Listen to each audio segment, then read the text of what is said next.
ওম নমো ভগবতে বাসুদেবায়। জয় শ্রীকৃষ্ণ। রাধে রাধে।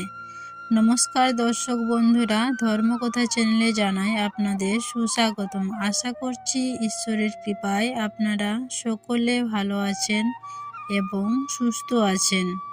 বন্ধুরা, আজ 30শে কার্তিক, শনিবার। অনেক বাড়িতে আজ হয়তো কার্তিক পূজা সম্পন্ন হচ্ছে, কারণ আজ কার্তিক সংক্রান্তি, কার্তিক মাসের সর্বশেষ দিন। অনেকেই হয়তো কার্তিক পূজা না করলেও আজকের দিনে ভগবানের উদ্দেশ্যে আকাশ দীপদান করছেন। এই দামোদর মাস, কার্তিক মাসের সর্বশেষ দিন, কার্তিক সংক্রান্তির দিন। আজকের দিনে যদি কার্তিক সংক্রান্তির ব্রত কথাটি শ্রবণ করে ভগবানের উদ্দেশ্যে একটি প্রদীপ নিবেদন করা যায়, তাহলে সমগ্র কার্তিক মাসের পূর্ণ ফল লাভ করা যায়। যদি বাড়িতে কার্তিক পূজা করে থাকেন, তাহলে সেক্ষেত্রে এই কার্তিক সংক্রান্তির কার্তিকীয় ব্রত কথাটি শ্রবণ করতে হয়, না হলে এই পূজা অসম্পূর্ণ থেকে যায়। তাই বন্ধুরা, আজ এই কার্তিক সংক্রান্তির দিনে একবার হলেও শ্রবণ করুন কার্তিক সংক্রান্তির এই কার্তিকীয় ব্রত কথা। আশা করছি দর্শক বন্ধুরা, এই ব্রত কথাটি শ্রবণ করে আপনাদের ভাল লাগবে। শুরু করছি কার্তিক সংক্রান্তির কার্তিকীয় ব্রত কথা। ওম নমো ভগবতে বাসুদেবায়। জয় শ্রীকৃষ্ণ। রাধে রাধে। একদিন ধর্মাত্মা বসুদেব নারদকে জিজ্ঞাসা করলেন, হে ঋষিবর, আমার পত্নী দেবকী যেসব পুত্র প্রসব করেছেন, তাদের সকলকেই দুরাত্মা কংস হত্যা করেছে। এখন কি করলে আমার পুত্র দীর্ঘায়ু লাভ করবে? দয়া করে তা আমাকে বলুন। দেবশ্রী নারদ তখন বললেন, হে বসুদেব, পূর্বকালে শুভগা নামে এক ধর্মনিষ্ঠ ব্রাহ্মণের প্রতিব্রতা এক পত্নী ছিল। তাদের কোনো সন্তানাদি ছিল না। এই দুঃখে একদিন শুভগা গৃহ ত্যাগ করে গভীর বনে যাত্রা শুরু করেন। স্বামীর সঙ্গে তার স্ত্রী দক্ষিণাও তাকে অনুসরণ করল।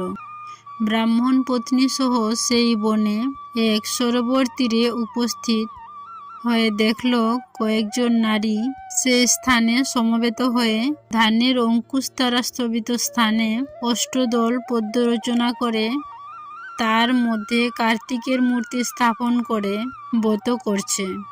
দক্ষিণা তাদের কাছে জিজ্ঞাসা করে জানতে পারল তারা কার্তিকীয় ব্রত করছে।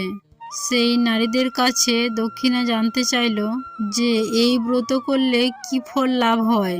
তারা তখন বলল, নারীরা সন্তান কামনা করে কার্তিক মাসের সংক্রান্তির দিনে এই ব্রত করে ধানের অঙ্কুরে স্থবিত স্থানে অষ্টদল পদ্ম রচনা করে তার মধ্যে সামর্থ্য অনুযায়ী সোনা, রূপো, তামা অথবা মাটির কার্তিকীয় মূর্তি স্থাপন করে মূর্তির সামনে ঘট স্থাপন করবে। এই ঘটে যথাক্রমে নারায়ণ, ব্রহ্মা, শিব, দুর্গা, লক্ষ্মী, সরস্বতী, লোকপাল, নবগ্রহ এবং ময়ূর ও গরুরের পুজো করে যথাবিধি কার্তিকের ধ্যান করবে। এইভাবে প্রহরে প্রহরে স্নানাদি পুজো করে ব্রত কথা শ্রবণ করবে। কার্তিকের পূজা সন্ধ্যার সময় আরম্ভ করে পরের দিন প্রভাতকালে মূর্তি বিসর্জন করতে হয়। এইভাবে 4 বছর পুজো করার পর উদযাপন করতে হয়। উদযাপনের সময় 4খানা ডালা বস্ত্র, ভূজ্যদি ও নানা রকমের বস্তু দান করতে হয়।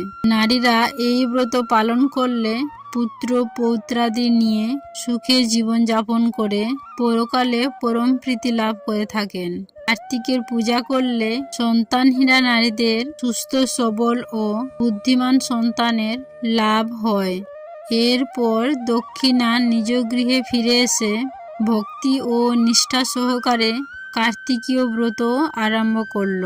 এই ব্রতের মাহাত্ম্যে তারা পুত্র পৌত্র লাভ করে সুখে দিন যাপন করে যথাসময়ে দেহত্যাগ করে বৈকুণ্ঠে যাত্রা করল। এরপর দেবশ্রী নারদ পুত্রহারা বসুদেবকে উপদেশ দিলেন, হে পুণ্যাত্মা বসুদেব, তোমরা স্বামী স্ত্রী উভয় মিলে কার্তিকীয় ব্রত আচরণ করো। তার ফলে পরবর্তীতে যে সন্তান তোমাদের জন্মগ্রহণ করবে তিনি দীর্ঘায়ু লাভ করে ত্রিজগতের অশেষ কল্যাণ সাধন করবেন। দেবশ্রী কথা মতো বসুদেব ও দেবকী কার্তিকীয় ব্রত করে ত্রিলোকপতি নারায়ণকে পুত্ররূপে লাভ করেছিলেন। আর তিনি হলেন আমাদের পরম পুরুষ পরমেশ্বর ভগবান শ্রীকৃষ্ণ।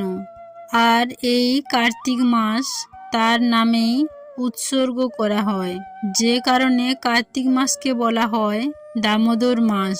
দেবশ্রী নারদ আরও জানালেন, এই দামোদর মাসে ভগবান শ্রী হরিবিষ্ণু বা শ্রীকৃষ্ণের উদ্দেশ্যে তার আলোয়ে যে ব্যক্তি আলোর প্রদীপ দান করে থাকবেন তার সমস্ত পাপ দূর হয়ে যায়। বিষ্ণুর আলোয়ে এই দীপদান করলে জন্ম মৃত্যুর চক্রের বন্ধন থেকে মুক্ত হয়ে সে মোক্ষ লাভ করে। সূর্যগ্রহণে, কুরুক্ষেত্রে ও চন্দ্রগ্রহণে নর্মদা তীর্থে দানাদি করলে যে ফল লাভ হয়, কার্তিক মাসে দীপদান করলে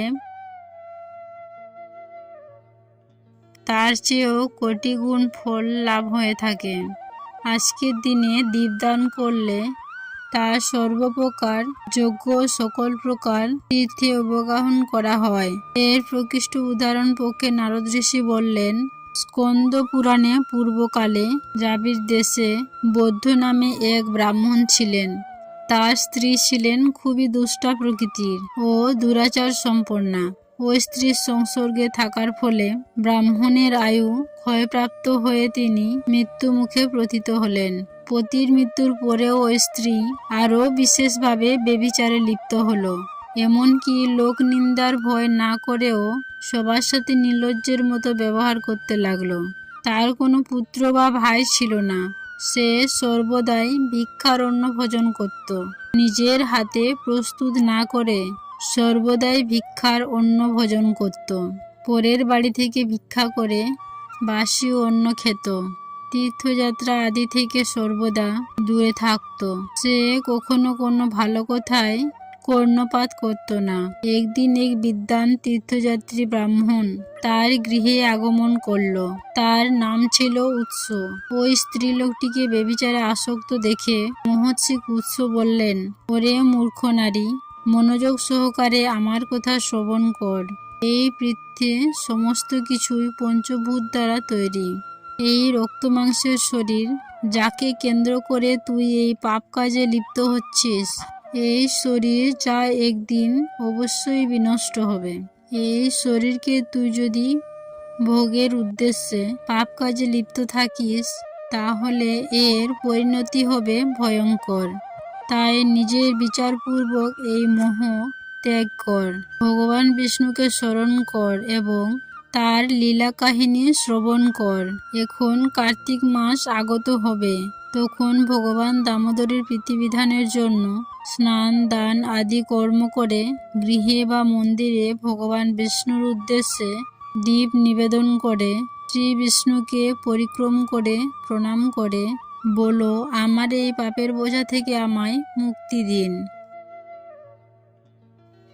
এই দিন যে ব্যক্তি শ্রী বিষ্ণুর পরিক্রমণ করে প্রণাম করবে তার সমস্ত পাপ দূরীভূত হয়ে যাবে। এই ক্রিয়া নারী পুরুষ সকলেই করতে পারেন এবং তা অবশ্য পালনীয়। কার্তিক মাসে ও কার্তিক সংক্রান্তির দিন দীপদান নিশ্চিত রূপেই ভগবান বিষ্ণুর প্রীতি বর্ধন করে। এই কথা বলে ব্রাহ্মণ অপর একটি গৃহে গমন করলেন। তখন ওই ব্রাহ্মণী মহর্ষি এই উপদেশ শ্রবণ করে নিজ কর্মের জন্য অনুতাপ করতে লাগলো এবং সে স্থির করল সে অবশ্যই কার্তিক মাসে এই ক্রিয়াটি পালন করবে। তারপর যখন কার্তিক মাস আগত হলো তখন সে পুরো মাস সূর্য উদয়ের সময় প্রাতঃ স্নান করে শ্রী বিষ্ণুর পূজা করলো এবং প্রদোষকালে অর্থাৎ সন্ধ্যাবেলায় বিষ্ণুর উদ্দেশ্যে আকাশ প্রদীপ নিবেদন করল। এর কিছুকাল বাদে তার আয়ু শেষ হলে তার মৃত্যু হলো। তখন সে স্বর্গলোকে গমন করে মুক্তি লাভ করল। যে সকল ব্যক্তি এই কার্তিক ব্রত পালন ও দীপদান আদি সম্পন্ন করে এই ব্রত কথা শ্রবণ করে ও শ্রী বিষ্ণুর কৃপায় স্বর্গসুখ লাভ করে মোক্ষ লাভ করে। আশা করছি কার্তিক মাসের কার্তিকীয় এই ব্রত কথাটি শ্রবণ করে আপনাদের ভালো লেগেছে। ভালো লাগলে লাইক করবেন, পারলে শেয়ার করবেন। কোনো প্রশ্ন বা মতামত থাকলে নিচের কমেন্ট বক্সে অবশ্যই জানাবেন। সকলেই ভালো থাকুন, সুস্থ থাকুন এই কামনা করে আজকের ভিডিওটি আমি এখানেই শেষ করলাম। নমস্কার ও ধন্যবাদ। ঈশ্বর আপনার মঙ্গল করুক।